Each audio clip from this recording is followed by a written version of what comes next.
Voyage en récit. Gilles Cornec. Et Geoffroy Scrive. Gilles Cornec pour notre deuxième entretien sur l'un de vos ouvrages. Donc, nous avons ici l'affaire Claudel. Nous allons donc parler de Paul Claudel.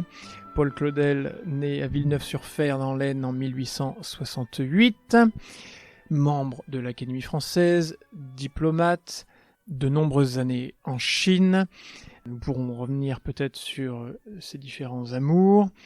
Nous pourrons parler de la tentative de vocation à l'abbaye de Légugé, différentes choses sur lesquelles vous revenez donc dans ce livre publié à la NRF chez Gallimard. Vous publiez ça en 1993. Et pour introduire, eh bien écoutez, je vous propose simplement un passage de cet ouvrage, à peu près au milieu de votre texte. Et si je puis dire, nous allons commencer par la fin. Une profanation de sépulture. Un film, un slogan. 3 énoncés, semble-t-il, d'un même message. La profanation seule a une réalité matérielle. Elle n'est pourtant que fiction développée autour d'un texte, l'épitaphe gravée sur la tombe. Treuil et cordage à l'appui, on contrôle l'effet du slogan. L'hypothèse chrétienne d'une résurrection de la chair ne repose-t-elle pas sur l'incompatibilité des mots semence et plus jamais? Le film, quant à lui, met à mort en mettant en scène un homme qui s'est affaissé dans son fauteuil comme n'importe quel octogénaire. Un homme qui n'a jamais tenu une arme à la main. Un homme dont pas une ligne n'a fait l'objet d'une sanction judiciaire. Un homme qui jouit du privilège si rare et aujourd'hui si bien porté d'avoir été insulté à la fois par l'humanité et par « je suis partout ». Cela ne vous paraît pas étrange à vous qu'un homme tel que celui-là ait pu susciter sous des espèces aussi variées un si vif désir de meurtre? Cela m'a paru étrange à moi. Aussi me suis-je intéressé à ce qu'il est convenu d'appeler les mobiles. Alors, en relisant, puisque à votre invitation, je me suis dit il faut que je relise ce livre qui date maintenant. Et quand un auteur relit un de ses livres, il y trouve des coquilles. Et j'en ai trouvé un certain nombre. Une qui me fait encore honte aujourd'hui, mais dont je ne parlerai pas. Et là, je viens de relever une faute de français. J'aurais dû dire on est convenu d'appeler. Tout non à pas fait. il est convenu. Mais bon. Alors, peut-être ces mobiles. Par lesquels voudriez-vous commencer aujourd'hui, Gilles Cornec? Je dirais ces mobiles-là n'étaient pas le premier motif d'un livre sur Claudel. L'idée d'un livre sur Claudel appartenait dans mon esprit 10 ans avant celui-là à un livre que j'aurais consacré à 3 auteurs. Je me proposais vers 1983, je crois que l'idée m'en est venue, alors surprenant, mais c'est ainsi, à Lourdes en 1983 où j'étais allé à l'appel du pape Jean-Paul II. J'étais donc à Lourdes en 83. Pendant l'été, le 27 août, je crois.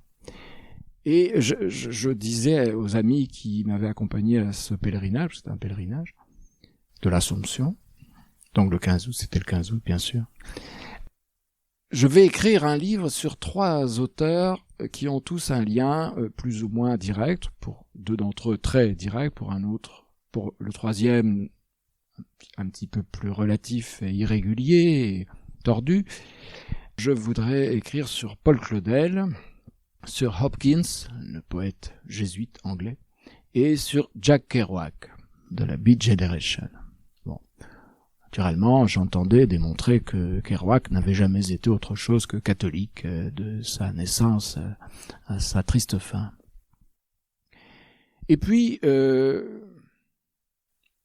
entre-temps, je m'étais accoquiné avec un écrivain qui s'appelait Philippe Muret, le regretté Philippe Muret, et qui m'avait permis de publier des textes dans une revue d'art contemporain qui s'appelle Art Press, qui s'appelait déjà Art Press.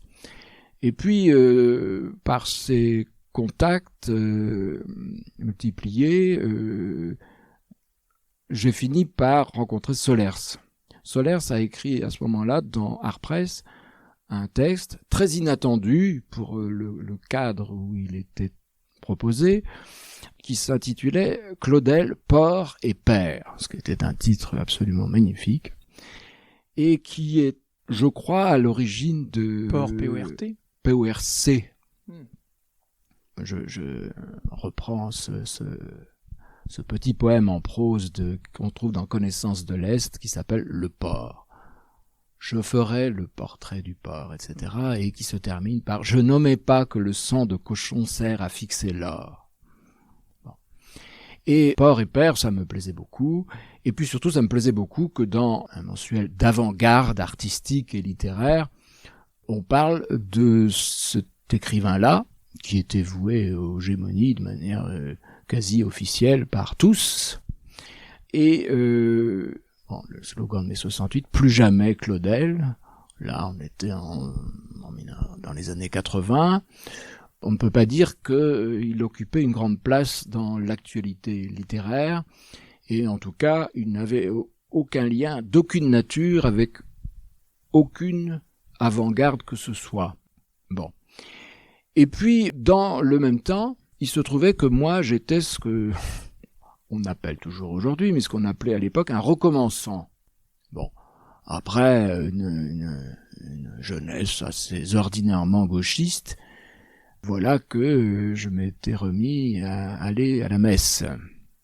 Et naturellement, quand on aime la littérature et qu'on va à la messe, à un moment, me semblait-il, c'est pas le cas pour tout le monde, j'y reviendrai, mais on rencontre des auteurs catholiques. Bon. Les auteurs catholiques, à l'époque, bénéficiaient pour certains d'entre eux d'un prestige, d'une estime, mais pas lui. Il y avait une sympathie, je crois que c'est encore le cas aujourd'hui, une certaine sympathie assez générale pour Charles Péguy. Oui. Il y avait une certaine sympathie, pas forcément générale, mais réelle et assez profonde pour Georges Bernanos. Il y avait une sympathie un peu plus marquée dans les milieux, disons, de gauche pour François Mauriac. Mais Paul Claudel, non. Alors, évidemment, c'était là un motif aussi d'étonnement. L'autre motif d'étonnement, c'était le degré d'antipathie sur cet écrivain, mais aussi sur cet homme. Après tout, qu'un écrivain soit dans... Si tant est qu'on puisse séparer la vie personnelle et l'œuvre, bon, l'exemple aujourd'hui le plus canonique, c'est Céline. Alors on peut tout à fait dire quel salopard dans ses idées politiques, mais quel génie de la littérature. Voilà, la chose est aujourd'hui quasi établie, indiscutable et à vrai dire, oui, juste. Bon, après, c'est évidemment bien plus compliqué pour Céline aussi. Mais vous voyez-vous comme un redresseur de tort pour Paul Claudel? Parce que ça peut paraître, quand on vous lit... Le redresseur de tort, certainement pas. Avocat, oui, bien sûr. C'est bien pour ça que j'ai appelé la chose l'affaire Claudel. Oui. Je me suis mis en position d'avocat.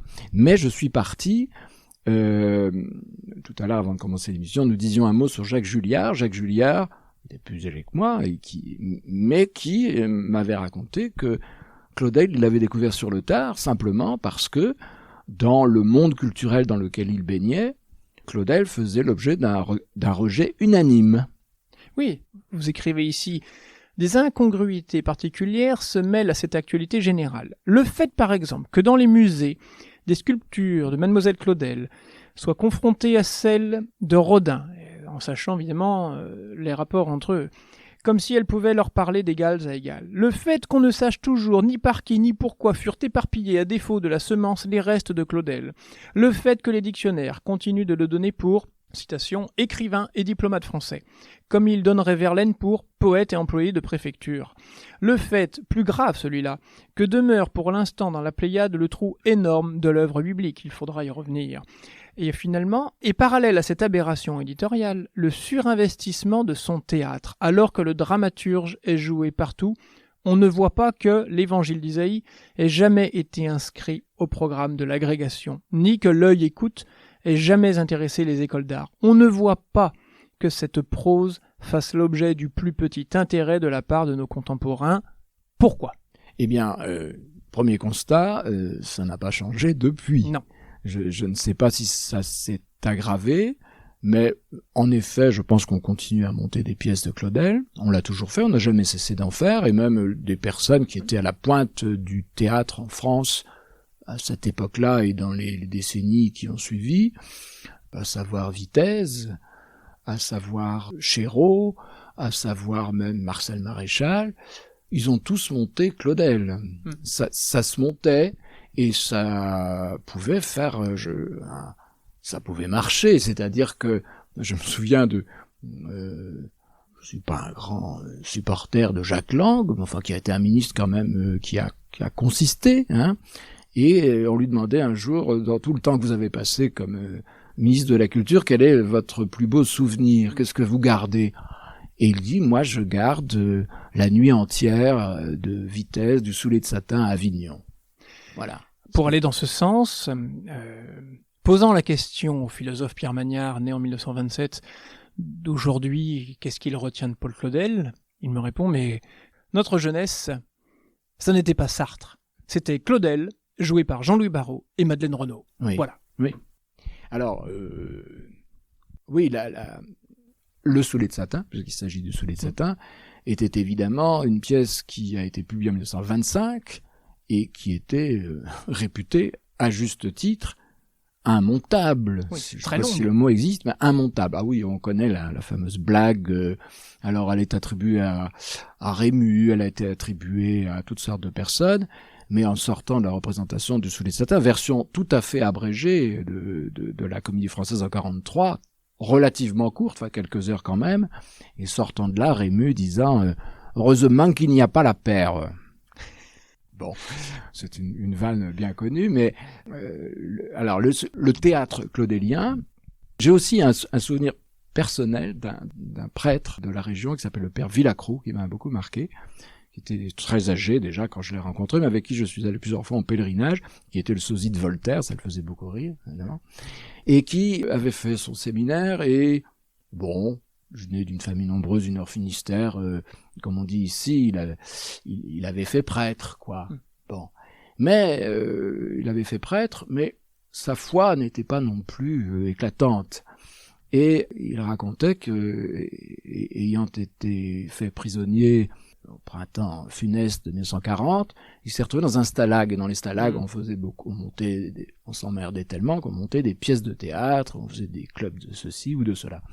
Et donc, avec ses camarades, ils avaient monté l'annonce, et la foi lui est tombée dessus. Enfin, la vraie, c'est-à-dire la rencontre personnelle avec la foi catholique et avec le mystère catholique, plus exactement. En écho à celle qui est tombée derrière un certain pilier de Notre-Dame à Noël 1886. Oui.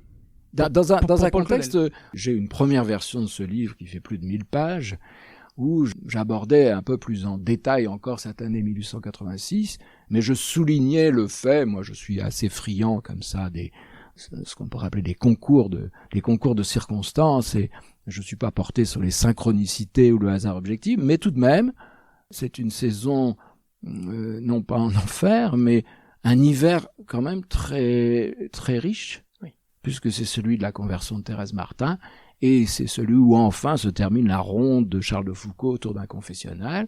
Donc, c'est curieux, cet hiver-là, il y avait un climat, la grâce rôdait.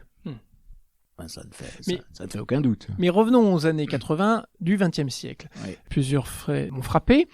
C'est vrai que la profanation de la tombe n'a pas suscité vraiment beaucoup d'écho. Ah, mais pas du tout. Il faut même remonter, et je l'ai retrouvé, à une lettre d'un autre dauphinois, parce qu'il faut revenir sur le fait que à part Claudel était un à entrefilet Brangue. dans le Dauphiné libéré, j'imagine qu'il n'y a pas eu grand-chose. Il y a une lettre d'un certain Frédéric Dard, mais cher puisqu'il est originaire du village de Saint-Chef en Isère, non loin de Brangue, qui a écrit une lettre. C'est Frédéric Dard, c'est Saint-Antonio. Oui. Ah oui. Frédéric Dard a écrit une très belle lettre par rapport à... Il était très ami de l'évêque de Lausanne. Ah oui. Frédéric. Alors nous pourrons diffuser la lettre Très bien. peut-être en illustration, mais... Je la connaissais pas, alors ça retenir... m'enchante. Alors, lisons-la. Donc c'est écrit le 7 mai 1980, Genève. Ma chère Marie, en apprenant ce bas forfait, ce n'est pas de l'indignation que j'ai éprouvée, mais un sentiment d'intense solitude. Existe-t-il encore pour nous un ultime refuge si désormais nos sépultures sont violées comme de misérables coffres-forts? La mort n'est donc plus le suprême recours, cette mort qu'on appelait benoîtement jadis le grand repos, et qui ne nous préserve plus désormais des honteuses tracasseries d'ici-bas. Dans ton reportage sur l'affaire, une réflexion m'a beaucoup frappé, celle de l'ancienne servante de Claudel, qui dit, citation, « Je ne comprends plus. Mais où va-t-on, puisqu'on ne pense qu'à faire le mal, et que personne n'est puni ?» Réflexion qui se pose toujours aujourd'hui. Belle, très belle phrase, qui condamne une société, et peut-être même l'humanité entière. Comme cette femme, je comprends de moins en moins, parce que sans doute il n'y a plus rien à comprendre. Je crois que Claudel, profané dans ses restes, mais grandi dans sa gloire, doit poser un regard de grande pitié sur ceux qui ont pensé affirmer je ne sais quoi, voire s'affirmer eux-mêmes par cette absurde et funèbre entreprise. Songeons aux paroles très déroutantes de Paul VI lors de l'assassinat d'Aldo Moro. Dans un message à ses tourmenteurs, il leur a crié « Je vous aime ». Car il savait bien où était le mal universel. L'amour s'éteint dans le monde, alors le monde se refroidit. En déterrant Claudel, ne l'aurait-on pas placé dans un autre tombeau? C'est beau, c'est très bien, ça me plaît beaucoup, ça me touche énormément. Il participe quelque part à cette entreprise de défense. Mais oui, ça ne me déplaît pas du tout. J'ai lu mes premiers Sant'Onio il y a quelques semaines. J'en avais jamais lu. Donc vous n'étiez pas au courant de cette lettre? Pas du tout, absolument pas. Mais ça, je savais que c'était un type sympathique. Alors, restons dans cette décennie des années 80-90 et même le tout début des années 2000. Et invoquons à la barre de défense de Paul Claudel un certain Olivier Barrault et Jean d'Ormesson. S'il fallait résumer très vite en deux mots, je dirais que Claudel, c'est d'abord une présence, un poids. Ouais. C'est un poids, c'est un homme qui pèse, c'est un paysan qui est là, et cette poésie sublime sort d'un corps terriblement installé dans ce siècle qu'il contredit d'ailleurs. Et puis la deuxième chose, c'est la respiration.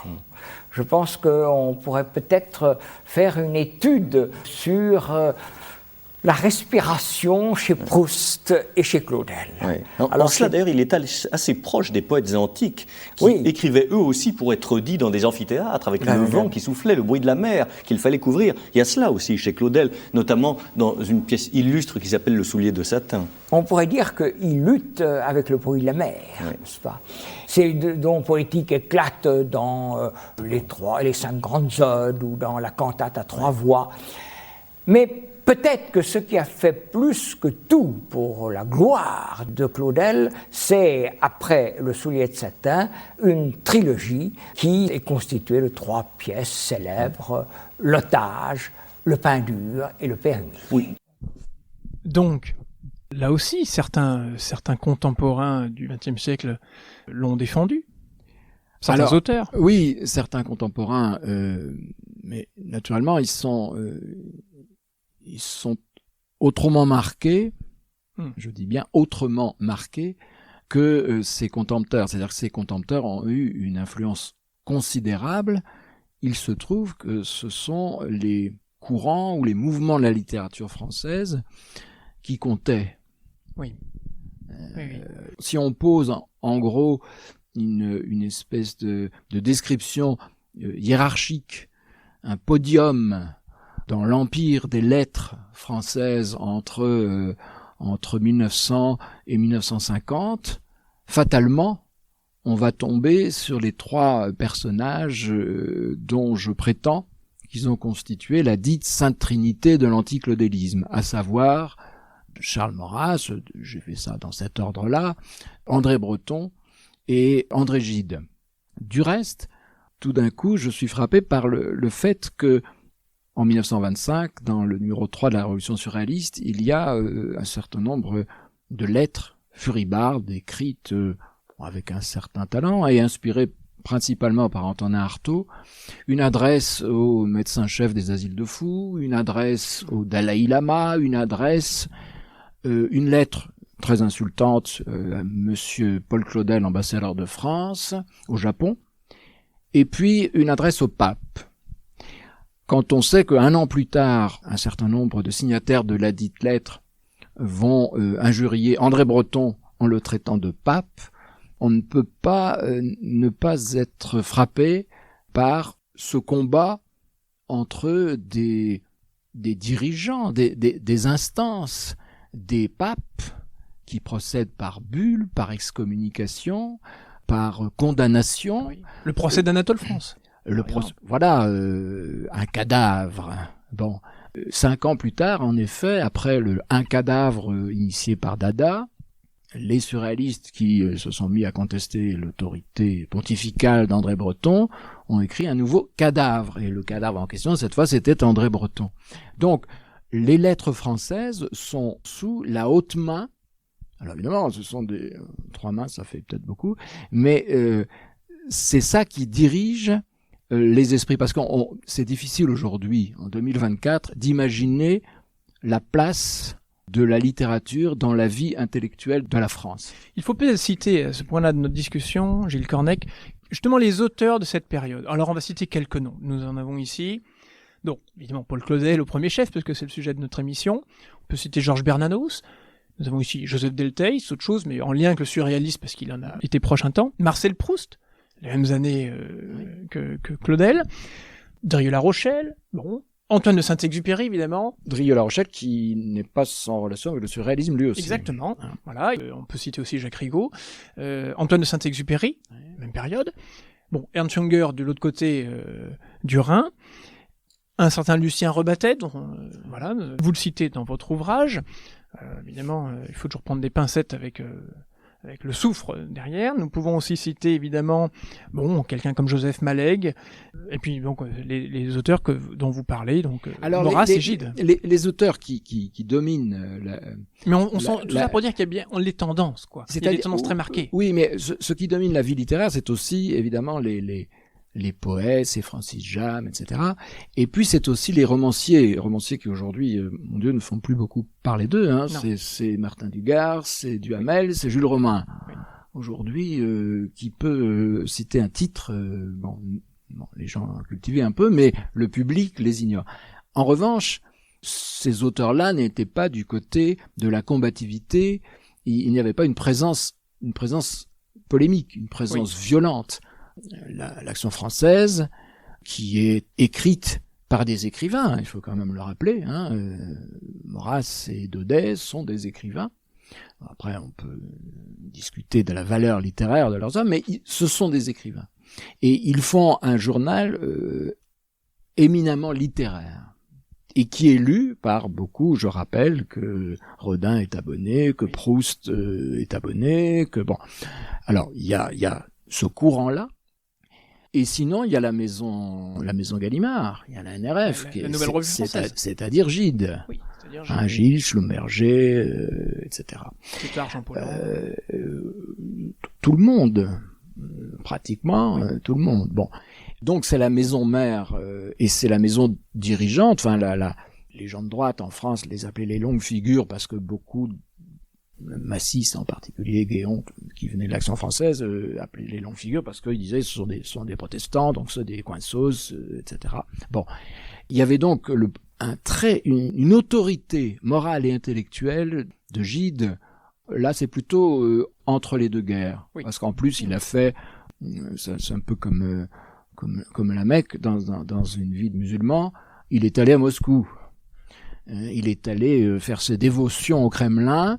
Il en est revenu évidemment plus que consterné. Retour du RSS. Il a, comme on dit vulgairement, il a compris sa douleur. On n'a pas compris qu'il comprenne sa douleur, mais il l'avait compris de la même façon qu'il avait compris sa douleur à lui au Congo. Donc, le gidisme, évidemment, est étroitement associé au parcours personnel d'André Gide et à sa sensibilité particulière sur un certain nombre de thèmes, la liberté individuelle, l'homosexualité, le flirt avec les idées radicales en politique. Flirt, hein, bon. Mais il partage le sujet commun, les caves du Vatican. Alors, j'y reviendrai. Et puis le troisième courant, c'est le surréalisme qui, d'emblée, se pose comme devant s'emparer de l'avenir, s'emparer du monde, s'emparer de la poésie, d'abord en rejetant de manière catégorique le roman, en rejetant de manière catégorique le théâtre, hormis l'exception remarquable d'Artaud, mais Artaud ne décide vraiment qu'il y a un enjeu essentiel du côté du théâtre, que du moment où il aura vraiment rompu avec le surréalisme, qui pour lui est dans un bluff, notamment à partir de la soumission du surréalisme au Parti communiste français. Donc, je reviens sur le fait qu'aujourd'hui, en 2024, c'est très très difficile de se représenter combien il était important pour un jeune normalien, par exemple, qu'il appartienne, comme on dit à l'époque, au tala ou non, c'est-à-dire ceux qui vont à la messe, toute une jeunesse, la jeunesse aussi qui revenait de la guerre de 14, plus ou moins bousillée. Est-ce qu'elle allait se jeter dans les bras de Dada, c'est-à-dire en refusant le monde tel quel, avec son ordre insupportable qui avait abouti à une boucherie, ou bien est-ce qu'il allait se convertir, il allait effectivement à Ligugé tout d'un coup se jeter au pied de la croix. Mais Claudel est rationnel. Il ne se réfugie pas dans le dadaïsme. Oh mon Dieu, rien ne lui est plus... Non, faut quand même... vous disiez, il est né en 1868. En 1919, au 17-18, quand Dada commence, d'abord, il est au Brésil. Parce que, voilà, on est obligé de faire des digressions parce que c'est un personnage double. Oui. Il a une carrière double. Le dictionnaire le dit, je dis c'est absurde de dire poète et diplomate français, en même temps c'est vrai.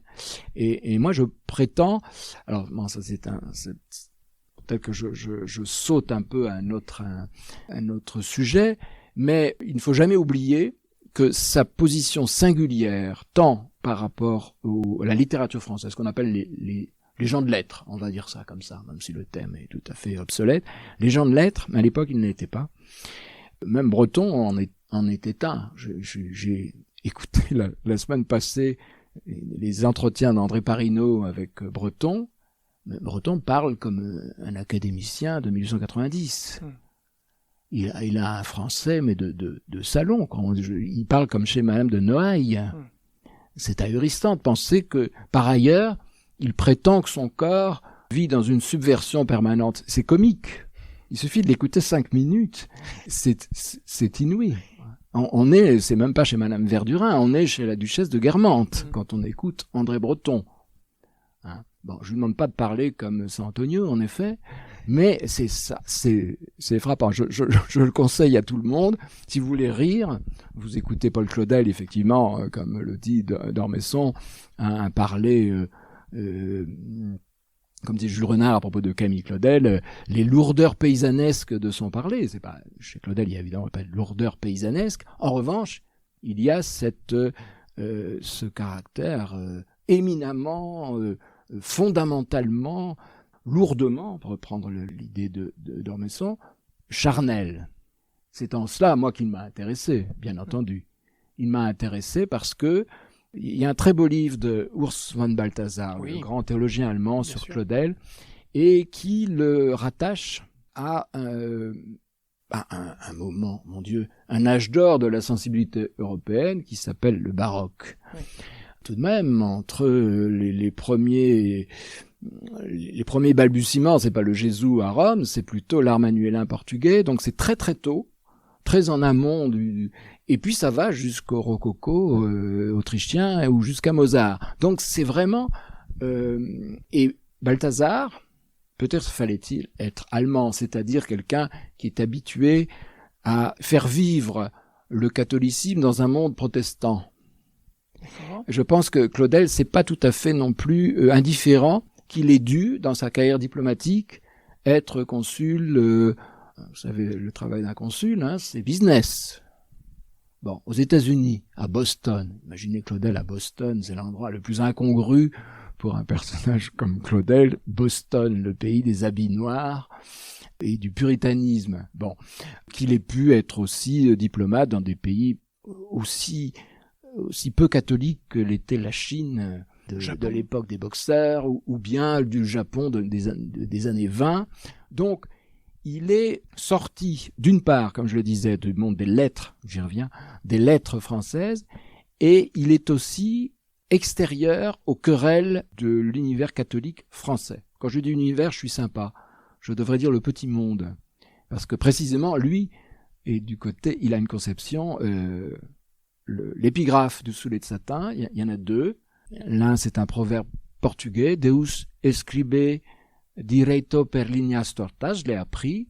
Dieu écrit droit avec des lignes courbes, ce qui est la définition du baroque, évidemment. Oui. Bon, Dieu écrit droit avec des lignes courbes. Et l'autre, c'est la scène et le monde. La scène et le monde. Voilà une proclamation, on ne peut plus catholique, universelle. C'est-à-dire, non pas, est-ce que nous, les gallicans, nous allons disputailler pour savoir si Rome a tort, si Rome a raison, si Rome déraisonne. Et on finit comme ça, dans le gallicanisme, finalement, par faire se rencontrer des propositions aussi à première vue éloignées que celles de Maurras, qui a beau n'être absolument pas croyant, et qui, malgré tout, est très gallican.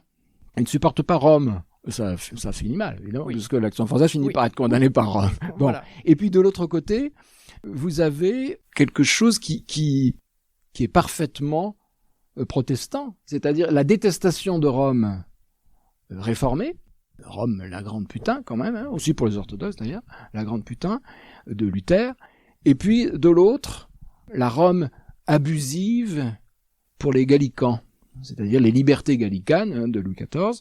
Voilà, ça c'est le point de vue de Maurras. Chose qui aujourd'hui prend un sel particulier. Oui. Mais justement, on va avancer un petit peu à la fois dans votre ouvrage et dans le temps. Donc nous sommes à la fin du texte sur cette triade. Oui. Et vous écrivez à Massis et à Maritain, alors tous deux d'Action française, parce que vous parliez d'Action française. Charles Péguy écrivait en janvier 1913 « Claudel manque de simplicité. Il recherche l'extrême. Son christianisme a quelque chose de provoquant. Moi, je ne suis pas l'homme des cimes, je suis l'homme de la plaine, je marche avec la piétaille. Moi, je prends le chemin de tout le monde. » Alors évidemment, ça fait écho au pèlerinage de Chartres qui vient de se passer. Oui, alors, je veux souligner, parce que je connais mon livre par cœur, donc je sais ce qu'il y a après. Je soulignais, tout de même, à partir de cette citation, l'orgueil, je dis paradoxal, mais l'orgueil de cette proposition. Moi, je ne suis pas. Et c'est là qu'on rejoint ce que j'ai appelé à un moment, notamment à propos de Gide, l'idée très très forte en milieu protestant naturellement, bien sûr, mais aussi dans un milieu général qui n'est pas protestant, mais qui est concerné par la proposition réformée. Je n'ai aucune animosité particulière contre la réforme, c'est pas ça, mais qui s'appelle le vrai christianisme. Oui. Je l'ai vraiment mis en italique à plusieurs reprises, je l'ai pas inventé, puisque c'est une proposition qu'on trouve chez Goethe, qu'on trouve évidemment chez Luther, mais qu'on trouve aussi chez André Gide en personne. C'est-à-dire, le vrai chrétien, c'est moi. Et le vrai christianisme consiste à ne pas croire à une doctrine, à ne pas croire à l'autorité des conciles et des papes. Alors justement, vous avez gardé le meilleur pour la fin. Et on va le citer, ce meilleur pour la fin, parce que ça vaut quand même, à mon sens, le détour. Le blasphème de Maurras. Non. Son théâtre, un tourbillon d'erreurs. Ah oui. Prenez l'annonce. Rien de chrétien là-dedans. Doctrine fausse, conception erronée du devoir. Partage de midi, situation immorale.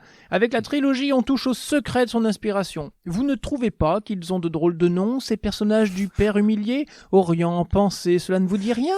Ne sentez-vous pas avec ces mots-là se dégager un certain soufre maçonnique? Et qui dit loge, dit synagogue. Qui donc goûte les turlutaines humaines et surhumaines de Claudel, sa quincaillerie biblique? C'est simple. Les métèques, les snobs et les avant-gardistes de la littérature et de la mystique. Cela s'explique fort bien. Cette œuvre est tout entière alourdie, rendue compacte, massive et comme visqueuse par cette hantise de la chair et de son lancinement. C'est une citation. Parce que tout ce qu'il touche devient matériel, charnel. Citation encore. Claudel est un ferment de dissolution, diffuseur d'hérésies larvées, de jugements faux, d'erreurs sinueuses et insinuantes, etc. Et là, vous écrivez, et c'est assez intéressant, à mon sens, et c'est assez drôle en même temps, quoique trahissant de menues tendances à la paranoïa, notre procureur, parce que c'était la personne que vous citiez, et dont on se demande jusqu'ici qui peut-il bien être, est animé de nobles motifs. Citation là encore. Tant pis si je déplais aux puissances. Mon ambition est de répandre la vérité en ce monde pour que le règne de Dieu s'accomplisse sur la terre comme au ciel. Et vous reprenez la plume, rien là que de conforme à la vocation sacerdotale.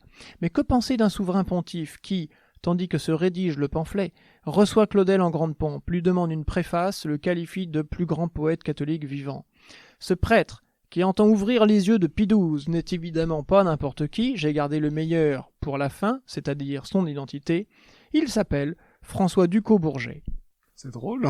C'est extrêmement drôle. Ça me fait toujours rire. Devenu évêque, il se rendra célèbre quelques 20 ans plus tard à Saint-Nicolas du Chardonnay à Paris en tant que meneur d'une rébellion prétendument traditionnaliste.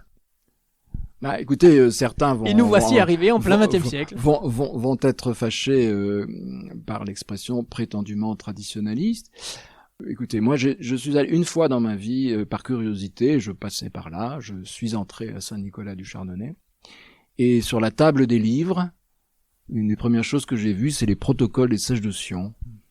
Voilà ce que j'ai vu à Saint-Nicolas du Chardonnay. Livre que j'avais déjà vu auparavant sur les trottoirs de Barbès, vendu par des barbus. Voilà, les deux endroits où j'ai vu ce livre dans ma vie, c'est à Saint-Nicolas du Chardonnay et à Barbès. Alors, vous parliez tout à l'heure de la voix d'André Breton. Eh bien, je vous propose, au stade où nous en sommes rendus de l'émission, peut-être d'entendre un petit peu cette voix de Paul Claudel. Et c'est ainsi qu'en 1893, vous vous êtes trouvé aux États-Unis et que vous avez composé ce ballet qu'est l'Échange. C'est ça, ce quatuor, si vous voulez. Ce quatuor. Ouais. Et ces personnages de l'Échange, qu'est-ce que vous en pensez aujourd'hui? Eh ben, je peux dire que ce personnage de l'ensemble est quadruple. En réalité, chacun des 4 personnages de l'ensemble représente un des aspects de ma personnalité virtuelle. Je suis à la fois Laine, je suis à la fois Marthe, je suis Léchiel Bernon et je suis Thomas Pollock. Oui, ce personnage de Thomas Pollock, que nous avons, du moins nous sommes nombreux à l'avoir vu, comme une caricature vraie, mais d'autant plus cruelle de l'homme d'affaires américain. Mais je vous ai entendu prendre sa défense avec une passion qui m'a touché. Oui, c'est certain que je viens de vous le dire qu'il y a des côtés en moi. Ce côté de prendre la vie au sérieux, de penser qu'il y a quelque chose à tirer de toutes les situations, eh bien, c'est assez mon point de vue. Je ne suis pas un pessimiste, je prends intérêt à l'existence et je crois qu'il y a quelque chose en effet à tirer de toutes les positions où la providence ou le destin nous a conduits.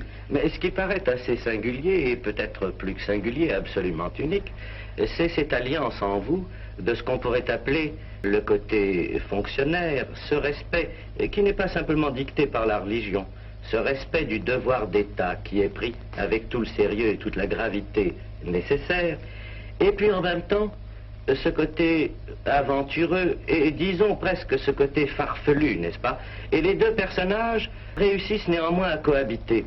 C'est vraiment un grand mystère de la personnalité humaine que vous représentez là. Ben oui, enfin, c'est comme ça. Il est certain que je n'ai jamais aimé la bohème, ni en somme, disons, le côté où on s'expose à des échecs.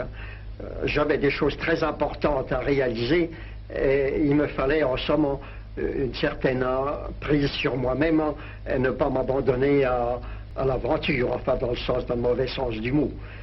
Oui. J'avais besoin de calcul. Mais pourtant intérieurement vous étiez toujours en pleine aventure, c'est-à-dire en pleine solitude. Donc un Paul Claudel en pleine solitude, mais qui a en même temps bien les pieds sur terre. Eh ben c'est précisément ce qu'on lui reproche, mais je pense qu'on peut dire à propos en tout cas de sa foi catholique, après tout, on peut en parler puisqu'il l'a largement et de toutes sortes de manières illustré. Quoiqu'il l'ait toujours fait sur le mode de la fiction. Sa foi personnelle, au fond, il n'en parle de manière intime qu'à une seule occasion, c'est quand il écrit ce petit texte, une commande d'ailleurs, faite avec beaucoup de réticence en 1913, qui s'appelle « Ma conversion ». Depuis le temps qu'on savait que Claudel s'était converti à Notre-Dame, eh bien, on lui a dit, racontez-nous. À l'opposition de sa famille, on peut le dire. Il y avait un anticléricalisme. Oui, un anticléricalisme, assez classique dans une famille petite bourgeoise de province, mais très, très accentué par la fureur particulière de sa sœur Camille, qui avait lu, comme dit Claudel, qui avait obligé tout le monde à la maison à lire La vie de Jésus d'Ernest Renan, et qui était le livre par lequel on débarrassait des superstitions catholiques. C'est vous savez, les deux plus gros succès de librairie du 19e siècle, c'est La France juive de Drummond et La vie de Jésus de Renan. Oui. Bon. Donc, comme dit Claudel, il avait lu La vie de Jésus, il considérait l'affaire réglée. Et puis, il faut revenir, peut-être pour les auditeurs, ces lectures de 1887 à 1890, Pascal, ordinaire des candidats à la foi, Bossuet, soit ce que la langue française a composé de plus beau avec la théologie, et puis Dante, qu'il ne lâchera plus. Et en face, vous mettez ces lectures honni, si on peut dire, aux yeux de Claudel en tout cas, Voltaire, Renan, Michelet et un certain Victor Hugo. Oui, alors il avait le souvenir, le mot qu'il emploie, c'est le mot arsouille. De temps en temps, il aimait bien comme ça employer des mots triviaux. Parce qu'il avait des jugements durs quand même, il faut le... il pouvait avoir il ne tolérait rien, pour reprendre son fameux mot reporté dans le journal Jules Renard, la tolérance, il y a des maisons pour ça. Il y a des maisons pour ça. Bon, c'est pas ce qu'il a dit de mieux, mais bon, c'est le propos d'un jeune homme énervé. Jeune homme énervé dont vous trouvez la trace vraiment très très spectaculaire, c'est le cas de le dire, dans Tête d'or, sa première pièce, qui est d'une violence inouïe. C'est une violence, comme il dit à l'époque, il était certes baptisé, mais pas catéchisé pour dessous. Et son Tête d'or, évidemment, a plus à voir avec... c'est une espèce de mixte d'anarchiste. Claudel était dans sa jeunesse assez sensible à l'anarchisme, même l'anarchisme de la propagande par le fait, des poseurs de bombes, des terroristes qui ont, dans les années 90, mis des bombes un peu partout, qui ont assassiné Sadi Carnot, etc. Enfin bon, une propagande par le fait à laquelle il était sensible parce que ça lui paraissait une protestation à la hauteur du dégoût que lui inspirait le monde dans lequel vivait la fin du 19e. En même temps, tout ça était mêlé chez lui de manière assez confuse avec l'écœurement que lui donnait, c'est ce qu'il met un peu sous ce registre de ces intellectuels-là, il dit Taine et Renan comme un Tarn-et-Garonne, c'est-à-dire l'empire en gros positiviste ou scientiste. Évidemment que Berthelot, le père de son futur ami Philippe Berthelot, mais Marcelin Berthelot, écrit avec Renan l'avenir de la science. Et l'avenir de la science, c'est ce qui met fin définitivement, plus encore définitivement, en tout cas dans le domaine français. Nietzsche est quand même un peu plus puissant que ça. C'est la fin du christianisme. C'est-à-dire, l'avenir de la science de Renan et Berthelot commence par « Le monde est aujourd'hui sans mystère ». Il est évident qu'un jeune homme de la fin du 19e siècle qui entend proclamer par les plus hautes autorités intellectuelles du pays « Le monde est aujourd'hui sans mystère », eh bien, il faut qu'il se passe quelque chose pour que le monde, c'est un peu le mot de Gaucher, vous savez, le réenchantement du monde, ça ne se fait pas comme ça. Il faut que ça se fasse d'une manière brutale. Alors, ce qui a opéré chez Claudel, c'est bien entendu, le mystère de sa conversion personnelle, c'est dans son âme que ça se passe, on n'en sait rien, après tout, c'est pas les pauvres pages qu'il écrit dans Ma conversion qui en disent quelque chose, mais c'est aussi la lecture de Rimbaud. Oui, ça, il insiste, faut en parler, de Rimbaud. Il dit que vraiment, son influence, ça fait écho bien sûr à son épitaphe, ici reposent les restes et la semence de Paul Claudel. Dans la semence de Paul Claudel, il y a la semence d'Arthur Rimbaud, c'est-à-dire, il dit que Rimbaud a eu sur lui une influence séminale. C'est-à-dire qu'il y avait dans la poésie de Rimbaud, notamment tout spécialement la première livraison des Illuminations dans la Vogue au printemps 86 d'ailleurs. Ça lui chamboule totalement l'esprit, c'est-à-dire que il y a là quelque chose d'inédit, il y a là quelque chose, dans sa préface de 1912 aux Poésies de Rimbaud, il a cette formule bien connue, Rimbaud fut un mystique à l'état sauvage. Donc, il y a, on pourrait dire, ce mystique à l'état sauvage qui entraîne chez lui une mystique à l'état sauvage qui se développe et qui se résorbe à la fois et dont il trouve la solution intellectuelle, non pas dans une rumination personnelle, ni même dans le tourment. Il dit lui-même qu'il a un tempérament plutôt optimiste. Ce qui lui cause, ce qui met le point final à ce tourment, somme toute relativement bref, c'est l'office des vêpres de la Noël 86, c'est-à-dire la liturgie. Et dans ce chapitre consacré à Rimbaud, dans votre ouvrage, vous écrivez « Le bonheur d'être catholique selon Claudel, c'est d'abord, citation, celui de communier avec l'univers, d'être solide avec ces choses premières et fondamentales qui sont la mer, la terre, le ciel et la parole de Dieu. » Fin de citation. Nul besoin pour cela d'autre creuset que celui de la foi. Oui. Alors là, c'est une profession, là. C'est une profession, mais qui est d'emblée, quand on entend la musique que ça rend, ça le met, ça l'éloigne à jamais, et de manière assez radicale, de ce qui subsiste dans la sensibilité catholique française de jansénisme.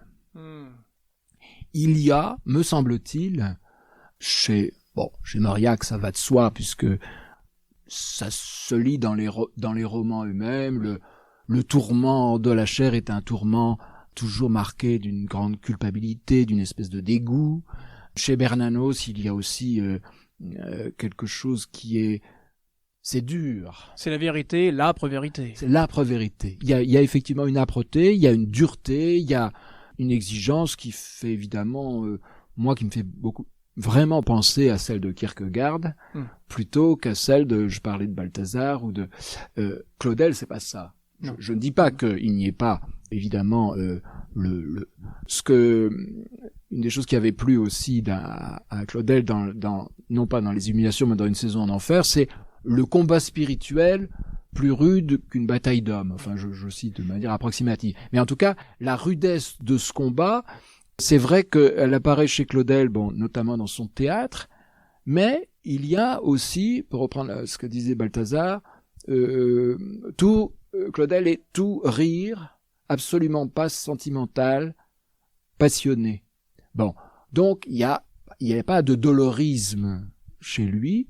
Je ne dis pas que... Enfin, Peggy a, dans sa proclamation tout à l'heure, un peu orgueilleuse, Claudel ne pose pas, par exemple, aux plébéiens. Il n'a pas non plus des origines particulièrement élevées socialement. Il n'est pas le fils d'une rempailleuse de chaises, mais l'eût-il été qui n'en aurait pas fait mention en permanence. C'est vrai que l'humilité n'est peut-être pas son fort, mais c'est pas non plus, l'orgueil n'est pas non plus son point faible.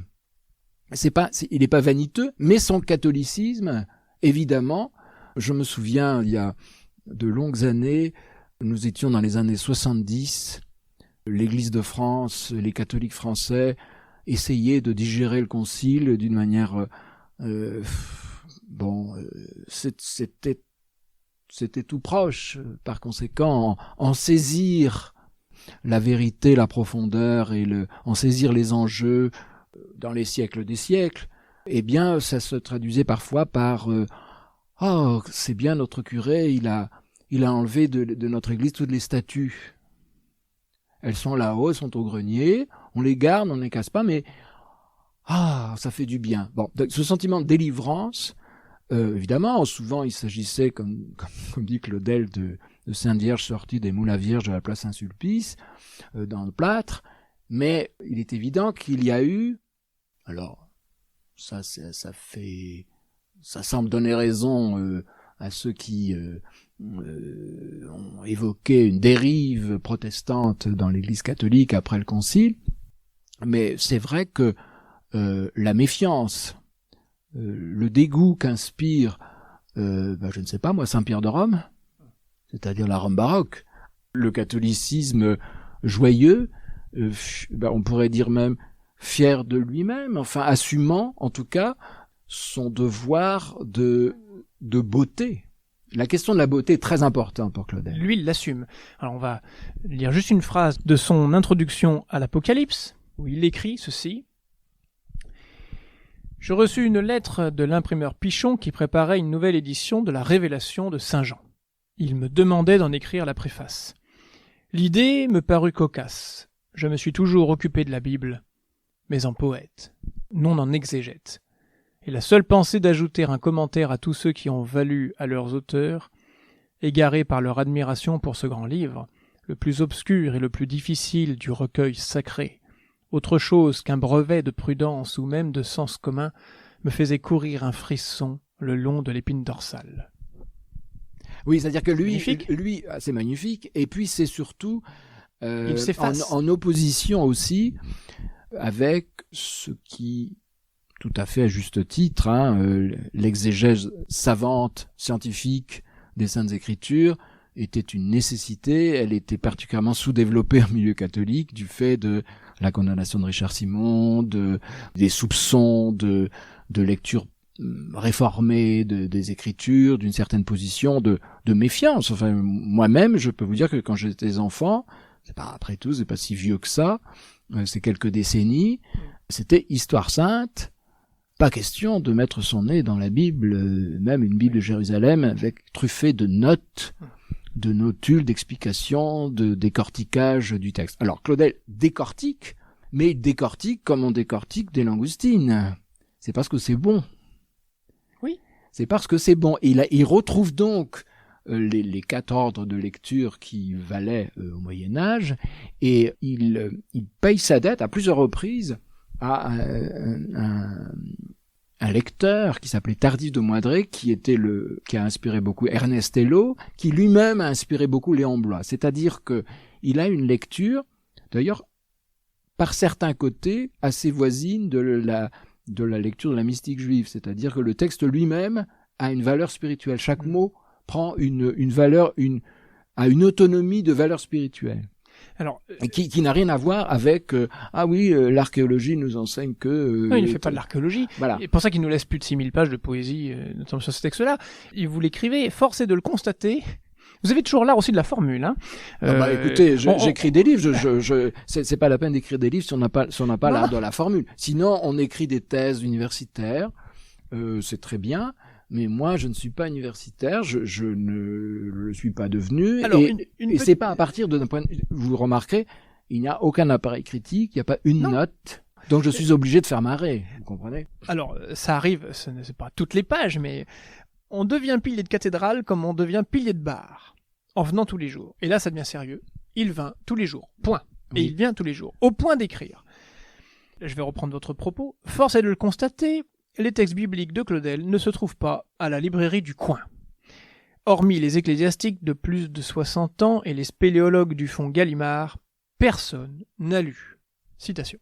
L'épée et le miroir, Présence et prophétie, le livre de Job, la rose et le rosaire, Emmaüs, l'évangile d'Isaïe, les aventures de Sophie, un poète regarde la croix, Jérémie, Paul Claudel interroge le Cantique des Cantiques, ni les 4 volumes consacrés à l'Apocalypse. Sauf vous, peut-être, évidemment, pour préparer ce livre, j'espère. Oui, bien sûr. Quand j'écrivais ça, Gallimard n'avait pas encore publié 2 forts volumes où sont réunis tous les écrits bibliques de Claudel. Il faut rendre justice à Gallimard. Je leur rends justice jusqu'à un certain point seulement, parce qu'en effet, la Pléiade ne s'est pas saisie de ces textes-là. J'étais à l'époque où j'écrivais ce livre en relation avec Renée Nantais, qui était la plus jeune des filles de Paul Claudel, et qui a fait le siège de Gallimard, et sans succès. Et en effet, un éditeur, tout de même, il faut bien qu'il vende des livres. C'est pas par philanthropie qu'on publie des livres. Par conséquent, l'idée qu'on puisse en vendre était tout à fait exclue. Dans les années 90, 2000 et aujourd'hui encore, aucun texte de commentaire biblique de Claudel, donc vous avez rappelé la longue liste, eh bien, n'est disponible, suivez mon index, à la librairie du coin. Alors justement, quelques pages après, vous écrivez ceci. Curieux, le rapprochement de Pound, d'Artaud et de Claudel. Autre point commun, plus important sans doute que ceux sus évoqués, la punition dont ils ont fait l'objet. Comment cela ? En quoi l'Académie française, faut dire qu'il avait hérité du siège où avait été bien avant lui Racine, je crois, oui, rappelle-t-elle une cage de fer ou l'asile d'aliénés ? Je persiste et signe. Je pense que Claudel a été puni. Puni non pas certes comme ont été punis les deux autres, puni tout de même, et pour le même péché, le péché d'irréligion. Alors peut-être ce sera là notre dernier point, parce que nous courons la poste. Alors, bien entendu, c'est à dessein que j'ai choisi deux figures de maudits de la littérature. Ezra Pound pour un péché d'adhésion au fascisme, enfermé, en effet, pour de bon, dans une cage par l'armée américaine en 1944 ou 1945. Il ne s'en remettra jamais vraiment. Il n'y était pas allé non plus, faut le dire, avec le dos de la cuillère dans son engagement, comme les écrivains sont comme ça, ils sont très très sots quand ils se mêlent de politique. Et Artaud, eh bien, sa décompensation psychotique date de 1936, 37. Et puis là, ce seront des séjours à l'asile, à l'hôpital psychiatrique, comme on dirait aujourd'hui, jusqu'à sa mort, pratiquement. Enfin, jusqu'à 47, et puis après, on lui fiche la paix pendant 1 an. Mais, punition, oui, bien entendu. Du reste, Artaud n'a cessé de protester contre la punition dont il a fait l'objet.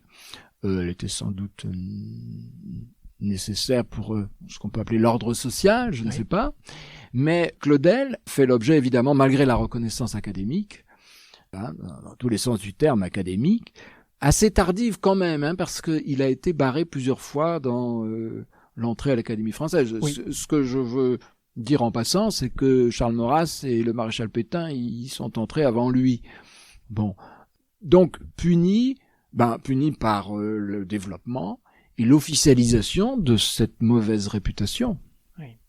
C'est-à-dire, par exemple, on ne peut pas être ambassadeur de France et poète. Je fais justice de cette affirmation parfaitement stupide qui rejoint le tas considérable de stupidité énoncée par les manifestes, les brûlots surréalistes. Il suffit de considérer l'histoire de la littérature dans le monde pour voir le nombre d'ambassadeurs qui s'y trouvent entre Chateaubriand, Dante, Pétrarque, je ne sais pas, Paul Morand, Stendhal. Enfin bon, c'est presque l'histoire de la littérature. Alexis Léger. Voilà, oui. Par exemple. Je faisais en sorte de ne pas le citer lui. Giraudoux, enfin bon, bref, sans parler de la fille du vice-consul, si vous voyez ce que je veux dire. Bon, donc c'est une absurdité totale. Bien entendu qu'on peut être poète et être n'importe quoi d'autre. C'est-à-dire qu'après tout, être professeur d'anglais faisait de Mallarmé un poète, oui. Mallarmé qui a influencé beaucoup Paul Claudel. On peut le dire. Oui, à condition d'en sortir. C'est-à-dire, je pense que Claudel, d'une part, a fréquenté les mardis, et que là... Mais comme il est sorti de Rimbaud, il n'est pas parti à l'aventure avec les mêmes moyens que Rimbaud. Il sort de Rimbaud, c'est incontestable, pas de Mallarmé. Je pense qu'il a repéré, moi, ce que je considère, mais après, évidemment, ça se discute, ça nécessiterait des connaissances que je n'ai pas, et puis d'autres émissions. C'était vraiment pas son créneau d'aboutir à une espèce de purification de la langue, de pousser l'expérience d'écriture jusqu'à presque sa néantisation, c'est-à-dire que jusqu'au coup de dé, quoi. Ça, c'est évidemment pas du tout le propos de Claudel. Quand Claudel écrit à Mallarmé, alors qu'il est en Chine et qu'il est en train de composer Connaissance de l'Est, il prend ses précautions, il lui dit « Oh, vous savez, c'est assez descriptif ». Alors qu'évidemment, de son côté, Mallarmé cherche, pour ainsi dire, comme les musiciens, la note absolue, la note introuvable.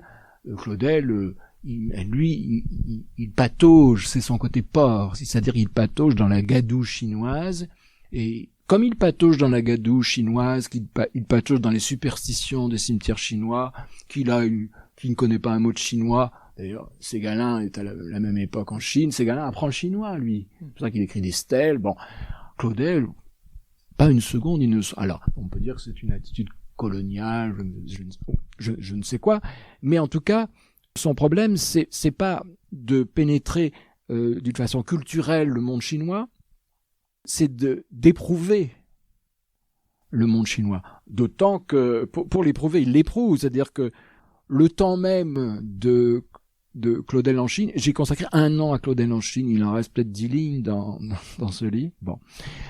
Il vit là-bas l'expérience la plus difficile de son existence, certainement, c'est-à-dire une passion amoureuse, adultérine. Oui. C'est pour ça que quand vous avez relu le texte à la fois idiot et abject du Cobourget, c'est ça?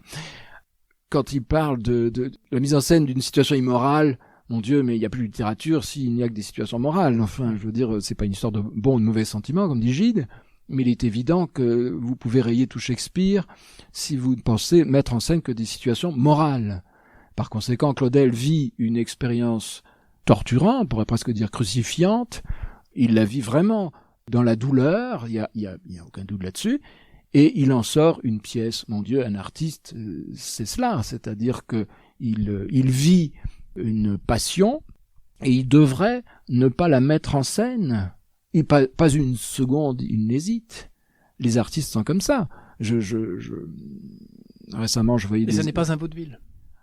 Ah non, ça n'est pas un vaudeville. Mon Dieu, non, ça n'est pas un vaudeville. C'est une pièce très, très dure. Parmi les plus belles de notre littérature. Ah, moi, j'aime beaucoup Partage de midi. Alors, on a pensé que, naïvement, que d'apporter des éléments pratiques, documentés de l'histoire qui en est le support, le prétexte, allait apporter quelque chose, il n'en est rien. C'est-à-dire que maintenant, on a les lettres à Rosalie Welch, on sait à peu près tout comment ça s'est goupillé. Il fallait, pour que ce soit possible, que tous les enfants Claudel fussent morts. Ils sont morts, on a publié les trucs. Naturellement, ça n'a suscité aucun émoi particulier. On s'en fiche. Ce qui compte, c'est Partage de midi. C'est pas est-ce que Claudel lui donnait une pension alimentaire pour élever leurs filles cachées. Moi, j'avoue que pour ma part, je m'en fiche éperdument. Mais c'était utile encore pour alimenter... l'hypocrite, il ne trompait pas sa femme, en revanche, il couchait avec la femme d'un autre. Bon, en somme, pour résumer, Gilles Cornec, vous voulez pointer l'essentiel chez Claudel, si je puis dire. Et l'essentiel, il est là, dans ses livres qui nous restent. Ah, mais bien entendu, de toute manière, ça vaut, j'aurais fait un livre sur Frédéric Dard, dont nous parlions tout à l'heure, ce serait la même chose, c'est-à-dire que, pour parler d'un écrivain, il faut parler de son œuvre. Et non pas examiner son compte en banque. C'est comme les gens qui vous disent Mbappé va s'acheter une maison à 11 millions d'euros à Madrid. Quelle importance? C'est-à-dire ça en a effectivement, c'est une somme importante, on est d'accord. Mais s'il continue à bien jouer au foot, le rapprochement entre un joueur de foot et un écrivain. Bon, mais ce que je veux dire, c'est que l'art, la littérature, au fond, ça se regarde quand il s'agit de peinture, on tourne autour quand il s'agit d'une sculpture, et quand il s'agit de littérature, ça se lit ou ça se voit représenté. Je voudrais souligner aussi l'importance qu'a eu pour moi à cette époque-là le film de Manuel de Oliveira, l'adaptation au cinéma du Soulier de satin, qui est un film de 9 heures. Je l'ai vu en 3 parties quand même, 3 soirs. Premier soir, nous étions une quarantaine, le dernier, nous étions 3. Heureusement qu'il n'a pas la paire, comme dit l'autre. Mais Manuel de Oliveira a réussi ça. Sans doute fallait-il un Portugais pour réussir ça. C'est-à-dire quelqu'un qui a, vous savez, saudade, c'est-à-dire la nostalgie du royaume perdu, de l'empire perdu, de la gloire perdue. La gloire du Portugal. Enfin, le Portugal, à un moment de l'histoire, était partout dans le monde, et il y a une passion. Voilà, c'est pour ça qu'il dit la scène et le monde. Le Portugal du siècle d'or a offert à Claudel ça. Il en a fait le soulier de satin et il les balade en Chine, à Mogador. Bon, moi, je trouve qu'il y a une jubilation. Voilà, une jubilation. Il est vrai que moi, j'aime beaucoup. Je me sens pas obligé, parce que j'aime Claudel, de ne pas aimer Péguy, Bernanos et Mauriac, le trio que j'ai cité. Il est évident que en plus, je trouve les personnages autrement émouvants d'un certain côté. Il est évident que la vie de Péguy est héroïque. Il est évident que la vie de Bernanos est héroïque aussi à sa manière. Celle de Mauriac peut-être un petit peu moins, quoique. Mais celle de Claudel c'est pas une vie héroïque. Il est évident que le vieil homme recru d'honneur, le gros patapouf plein de fric, moqué par ses adversaires, ça n'en fait pas une figure d'emblée sympathique. C'est-à-dire ça n'est en aucun cas la figure mythologisée du romantisme. C'est-à-dire, comme je dis, on lui retape pas les oreillers, on lui monte pas la tisane, quoi. C'est pas un pauvre malheureux. Et pourtant c'est un pauvre malheureux, parce que c'est sinon pourquoi écrire des livres? Il aurait pu se contenter de sa rente. Qu'est-ce qui le pousse à écrire les 5 grandes odes, si ce n'est son théâtre? Pas seulement. Ça, vous voyez, j'ai lu récemment dans un bouquin de Charles Danzig, qui est un type très, très brillant, un journaliste, un critique littéraire très, très brillant, de Libération, je crois, qui a tout lu, et qui a une animosité de principe assez classique sur Claudel. Bon, Danzig, il y a 2 motifs à son anti-claudélisme, parce que je suis un peu un spécialiste de l'anti-claudélisme, si vous voulez. Et Danzig, il y a évidemment l'homophobie, mot qui à l'époque évidemment n'existait pas, mais pour Claudel, quand il a su que Gide en était, comme on dit de Charlus, vous le décrivez dans le livre. Oui, d'une manière très, j'arrive beaucoup faire Jean Lebrun sur France Culture, parce que c'est très drôle, c'est très très drôle, je trouve, comme histoire. Bon, évidemment, Claudel est niais dans l'affaire. Bon, et donc Danzig, d'une part, il y a ça, et d'autre part, il est catholique. C'est-à-dire qu'il dit, à partir du moment où Claudel est catholique et que tout procède de sa foi catholique, eh ben, son œuvre ne vaut rien. Ce qui est une absurdité totale, parce que d'abord, tout dans l'œuvre de Claudel ne procède pas de la foi catholique, sauf si on a compris, c'est ça la question, que le catholicisme, ça consiste simplement à comprendre quelque chose à l'incarnation. Vous nous faites vivre les échanges entre Gide, du coup, et Claudel là-dessus. Il y a quelques blagues, et vous le racontez, hein. Enfin, oui, il y a quelques blagues. Il y a une blague qui est assez drôle, et vous nous l'expliquerez pour bien la cerner. Il vous parlait de lettres d'amour. L'hypothèse d'une révélation posthume donne un sel supplémentaire à la blague fameuse attribuée à Roger Nimier du télégramme envoyé d'outre-tombe à François Mauriac par André Gide, lequel télégramme était rédigé en ces termes. Donc, faut imaginer André Gide envoyant ça à François Mauriac depuis l'autre monde. L'enfer n'existe pas, tu peux te dissiper, préviens Claudel. Hilarant. Ça, c'est les blagues, c'est Nimier, quoi. Bon, oui. C'est tout à fait Nimier, son esprit caustique et puis, et mal pensant. C'est très important, ça. On est très loin du pari de Pascal. Ah oui, mais c'est très bon, c'est une manière aussi, évidemment, de taquiner Mauriac sur sa tentation corridonienne. C'est un plaisir auquel vous vous livrez, parce que je saute quelques lignes. Hein. Dans son journal de 1926, Claudel désigne dans le domaine français 3 livres infernaux: Candide, Les liaisons dangereuses et Les faux monnayeurs, qui est donc le dernier de Gide, récemment publié. Ce choix flatteur pour Gide ne manque pas de surprendre. Et là, vous écrivez: poussons, selon notre habitude, le bouchon un peu plus loin. Ça oui, vous en avez l'habitude, Gilles Cornec. Est-ce que ça vous plaît de le pousser toujours un peu plus loin? Ah bah écoutez, moi, c'est une question de tempérament. Je ne déteste pas, je sais pas si c'était le cas là, mais le fait de faire rire, c'est une chose qui me plaît énormément.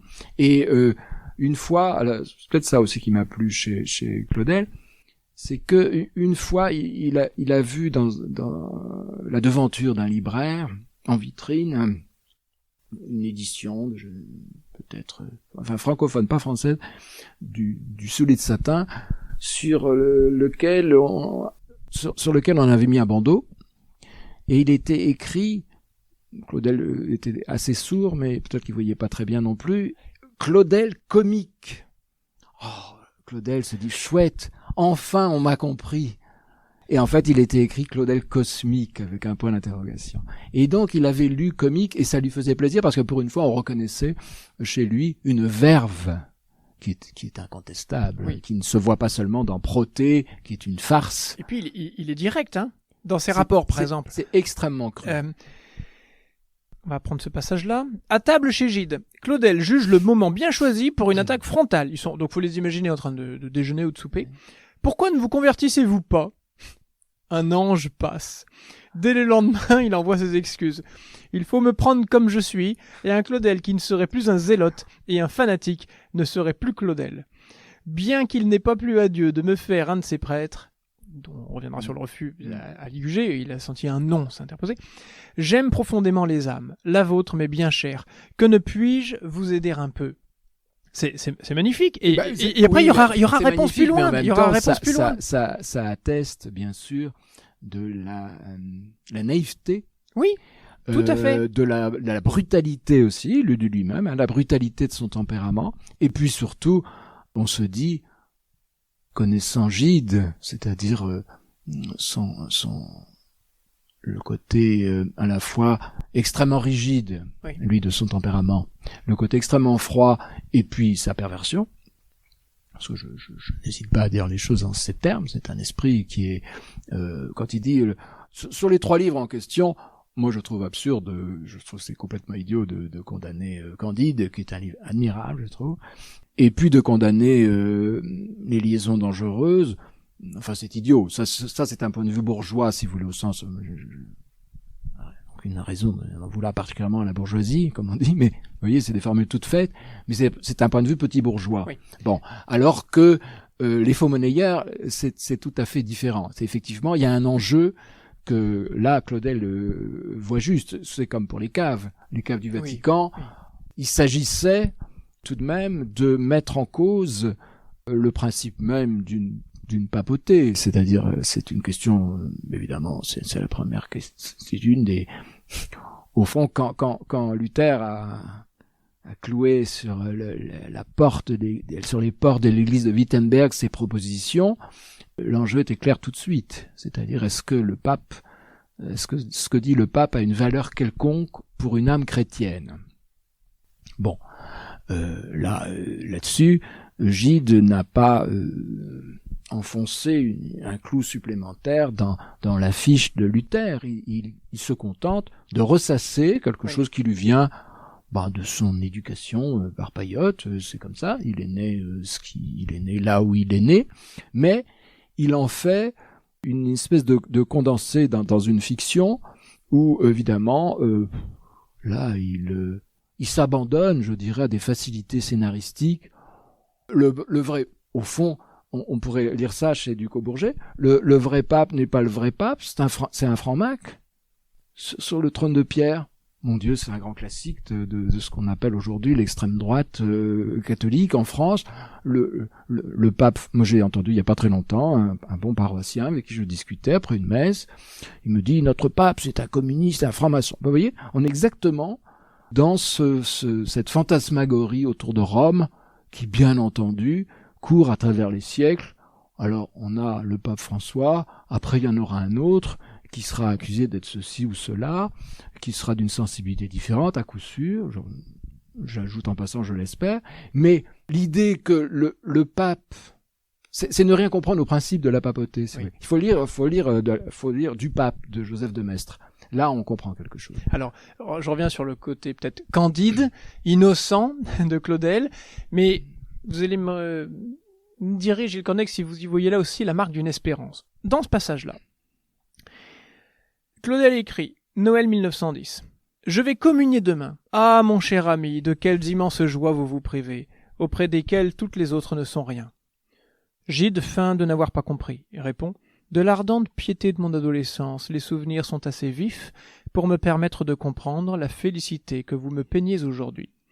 Claudel range son artillerie. 1 an plus tard, c'est son partenaire qui le relance. Monsieur Gide a le plaisir de vous annoncer la conversion de sa belle-sœur au catholicisme. 3 petits points. Claudel monte immédiatement au filet. Vous auriez pu dire monte en ligne. À quand la vôtre, cher ami? Déséquilibré, Gide renvoie comme il peut. Ce n'est pas parce que nous sommes en plein tournoi de Roland-Garros, mais il s'avère que les échanges peuvent paraître amicaux, candides, mais ne cachent-ils pas une espérance chrétienne chez Claudel derrière? Certainement. Certainement. Du reste, il lui est arrivé de parvenir à ses fins, pas par son seul mérite et son seul talent, mais tout de même, je parlais tout à l'heure de ce vieux prêtre qui s'était converti en mettant en scène l'annonce faite à Marie, mais ça tape, c'est comme frappe où elle veut et quand elle veut, comme dit l'autre, c'était Loès qui disait ça. Et le premier exemple, moi qui m'a frappé, c'est la lettre d'injure des surréalistes à Monsieur Paul Claudel, ambassadeur de France, qui commence par « On ne peut pas être ambassadeur de France et poète ». Le premier signataire de la liste des auteurs surréalistes, ils sont une quinzaine, qui l'injurient, qui le traitent de tous les noms, coffre-fort, oncle Sam. Bon. Il s'appelle Maxime Alexandre.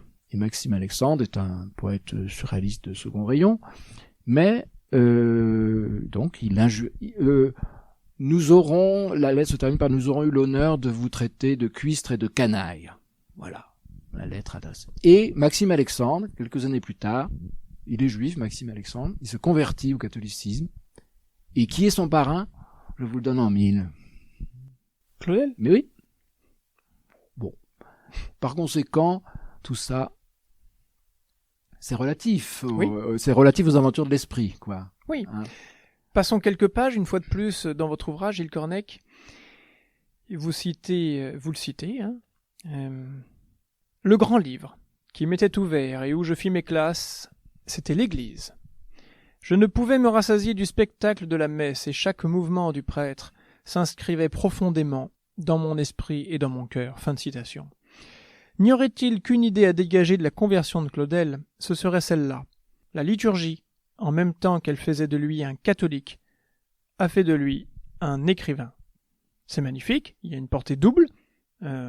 Et puis je reviens aux propos du philosophe Pierre Magnard qui me disait que notre jeunesse, ce n'était pas Sartre, c'était Claudel, joué par Jean-Luc Barrault et Madeleine Renaud.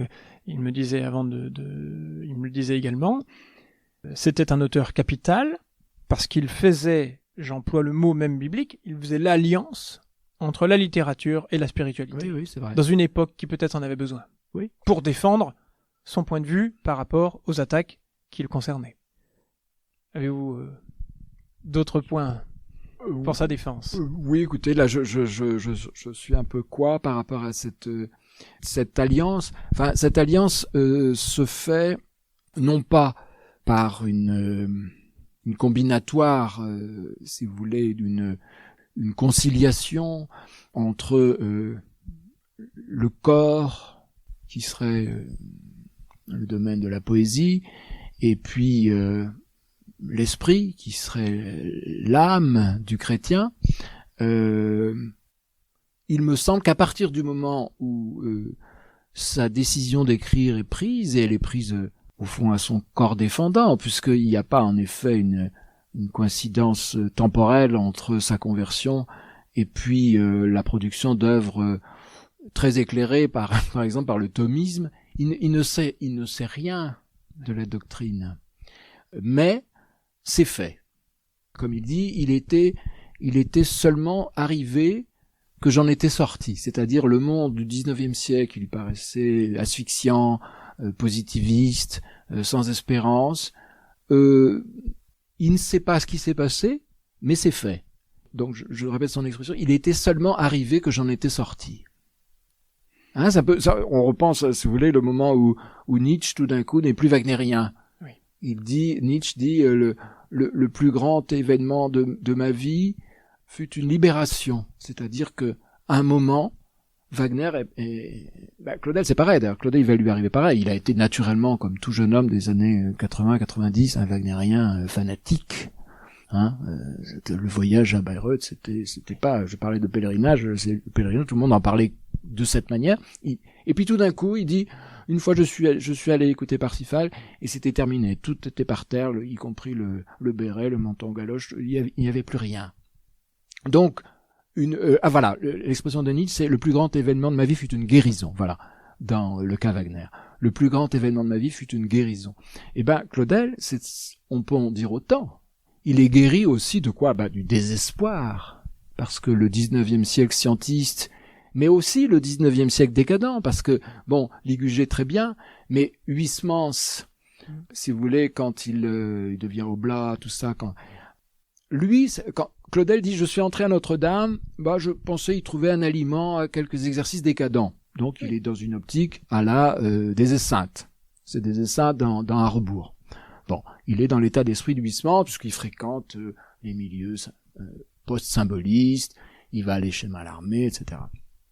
Mais il fait quelque chose qui n'a rien à voir avec ce que va faire Huysmans, puisqu'il a une sensibilité poétique tellement éloignée.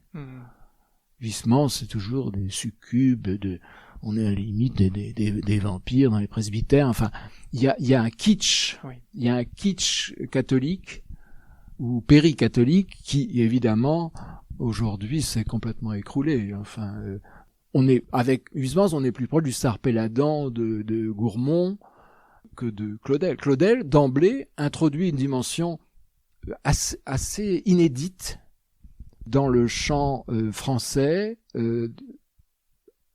à la fin du XIXe siècle. C'est une santé et une joie, ce qui est proprement invraisemblable, parce que le français, alors évidemment j'ai la plus grande admiration pour Pascal, mais il se trouve quand même, Claudel, quand il est la dent dure, on a bien fait de raser Port-Royal, On revient sur son propos d'intolérance. C'est terrible de lire ça. Oui. Il ne dit pas on a bien fait de révoquer l'édit de Nantes, mais bon. Mais par rapport alors que par ailleurs, donc c'est un être à la fois brutal, qui peut être naïf, qui a l'air simpliste, mais si vous voulez, toute sa vie, il a vécu dans le monde protestant comme un poisson dans l'eau. Peut-être pour finir, pouvons-nous revenir justement sur cette espérance, et puis peut-être aussi face à cette rudesse, je dirais la douceur des poèmes de Paul Claudel, et peut-être pourrons-nous justement écouter Madeleine Renaud dans La Vierge à midi. Alors, La Vierge à midi, je voudrais inviter chacun. Moi, c'est un livre que je ne peux pas, je l'ai souvent lu à haute voix, mais je suis toujours interrompu par l'émotion, je ne peux pas. C'est Edmond Michelet à Dachau. Edmond Michelet, vous savez qu'il est en voie de béatification. Edmond Michelet était donc catholique, un résistant catholique. Il était résistant parce qu'il était catholique. Il monte des réseaux de résistance en France. Il est militant catholique. Il était ancien de l'Action française, comme tous les jeunes catholiques de l'époque. Et il se retrouve à Dachau. Et à Dachau, ce qui n'est pas un camp d'extermination, mais enfin c'est un camp quand même, c'est le premier. Et il y avait à Dachau une baraque aux Juifs. Il n'y a pas beaucoup de Juifs à Dachau, mais il y avait une baraque aux Juifs. Et puis, à un moment, les déportés, pour se tenir ensemble, pour se remonter le moral, pour se tenir chaud, disent « Oh, on va faire faisait des jeux de société, j'ai parlé tout à l'heure des pièces de théâtre, c'est pareil. On va chacun d'entre nous dire une poésie. Alors chacun y va, alors Maître Corbeau sur un arbre perché, etc. Et puis tout d'un coup, il y a un jeune juif qui se lève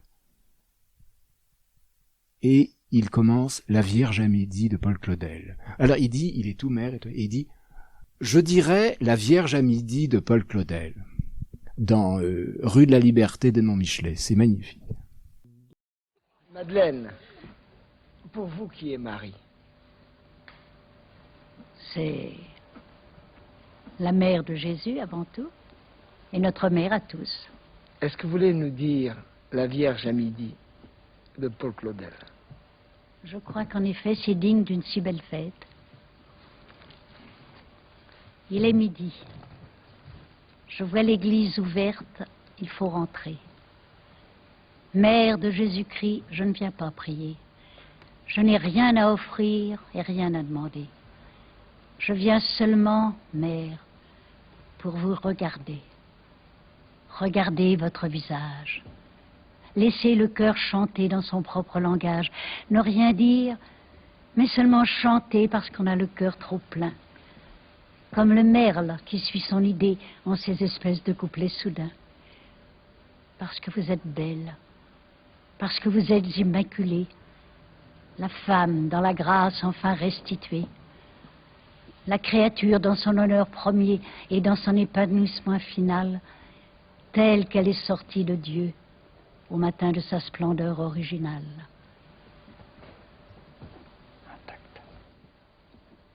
Intacte infiniment, parce que vous êtes la mère de Jésus-Christ, qui est la vérité entre vos bras, et la seule espérance, et le seul fruit. Parce que vous êtes la femme, l'Éden de l'ancienne tendresse oubliée, dont le regard trouve le cœur tout à coup, et fait jaillir les larmes accumulées. Parce que vous êtes belle, parce que vous êtes immaculée, la femme dans la grâce enfin restituée, la créature dans son honneur premier, dans son épanouissement final, telle qu'elle est sortie de Dieu au matin de sa splendeur originale. Parce que vous m'avez sauvée, parce que vous avez sauvé la France, parce qu'elle aussi, comme moi, pour vous, fut cette chose à laquelle on pense, parce qu'à l'heure où tout craquait, c'est alors que vous êtes intervenu. Parce que vous avez sauvé la France une fois de plus. Parce qu'il est midi, parce que nous sommes en ce jour d'aujourd'hui, parce que vous êtes là pour toujours, simplement parce que vous êtes Marie, simplement parce que vous existez, Mère de Jésus-Christ. Soyez remerciés.